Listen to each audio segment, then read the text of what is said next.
Greetings there. I'm Bert Alexander, and I'd like to make a video about everything I wish I knew when I began smoking cannabis. So this will be a streamlined, informational video for someone who's thinking about getting into cannabis or who may have limited experience with cannabis. What's the best way to get into cannabis? This is one way of doing it, one way that I've found to be the best. There are many other ways. The internet is available. You'll be able to find everything you need. This is my recommended way. The first thing you're going to need getting into smoking cannabis is a grinder. And this is with leaf. If you go for vape pens or whatever, then knock yourself out. But this is for someone wanting to smoke bud. You need a grinder. Now, along the way, there'll be some places where you could save some money. The grinder is not one of those places. You want to spend some money when you're purchasing a grinder. You're looking about $70. And that's if you have good hands. Something like this. It's got a few containers, uh, containers for different areas of the grind process. $70 for one of those. If you have weak hands or if you are arthritic or anything like that, you can purchase electric grinders, battery operated. I think some of them are rechargeable with USB plugins and that sort of thing. Easily found on the internet. You pay a bit more for that. So $70 for the grinder. Now the thing about cannabis smoking, the worst thing about cannabis smoking is the smoking. Burning of the hydrocarbons and inhaling that crap into your lungs. It's not nearly as bad as cigarette smoking. But nonetheless, if you're being exposed to it on a regular basis, say even just a couple times a week on a regular basis, you're causing damage. That damage doesn't need to happen. And if you're a person who's going to be partaking on a regular basis, then don't smoke.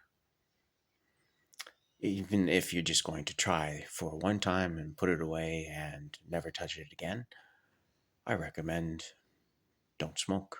Nothing wrong with doing it. You can continue to follow this and roll a joint and enjoy yourself.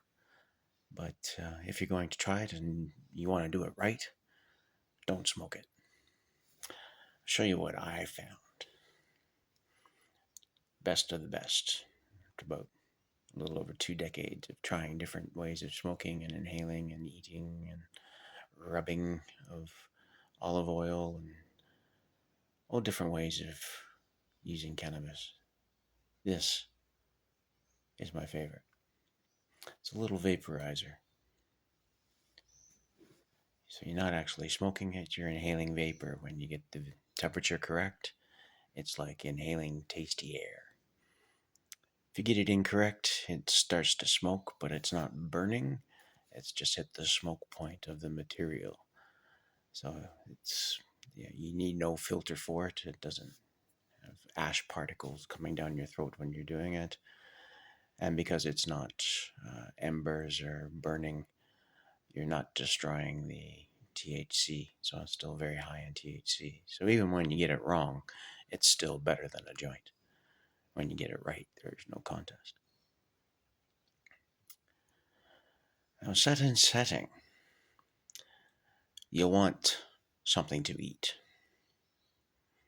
Definitely potato chips, something chocolatey. You might want to spend an afternoon baking preparation.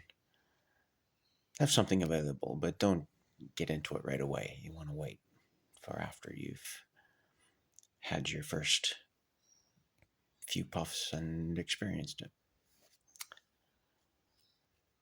Now, the best places to do it, number one would be your home. A close equal first place would be in the middle of nowhere camping. Evening, stars are out, campfires going, then you'd want a joint for sure. But within your home, nice and comfortable, you want something to grab your attention.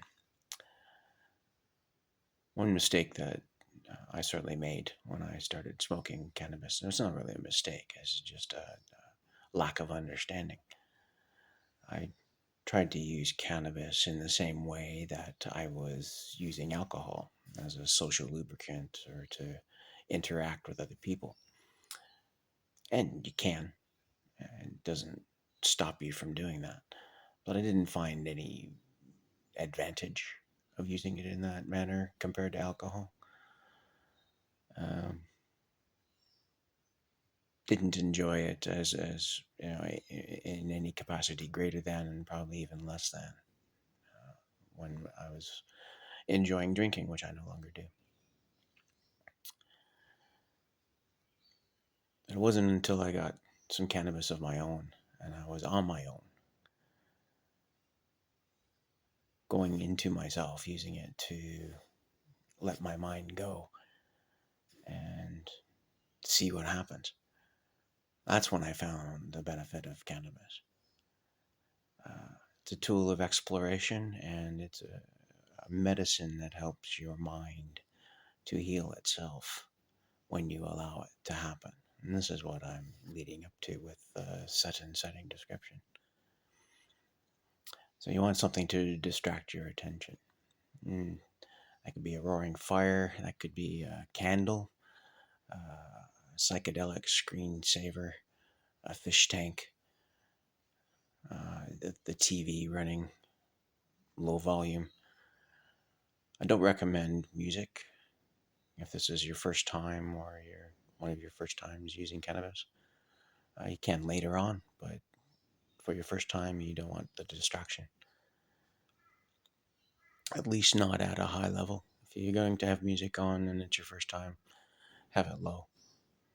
Just something in the background to uh, create the setting for you. So I have a few puffs. You'll probably want on the Dynavape, you'll want at least 3 puffs to 4 puffs. If you compare it to alcohol, when you've been drinking and you're, hey, let's party, giggle, giggle.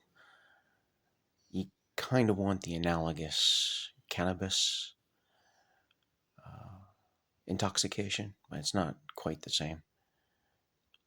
It feels like you're off balance. But instead of trying to pull yourself back on balance, what you have to do is float. So basically, do nothing and just experience what's happening. And your mind takes care of it. And you observe that and you observe it happening. And especially if it's your first time, you'll feel like you've done a lot in a very short period of time. If you're meditating on a candle or meditating on a screensaver or looking into a fire, the time will go by very slow, but it will feel like hours have passed and only minutes have gone by. So that's what I would use cannabis for as a first experience. You want to be alone, or you want to have people with you who are not going to be in a party mood, not so chatty, with you on that same level. And use it just as a tool to go inside yourself and explore yourself. That's enough for now.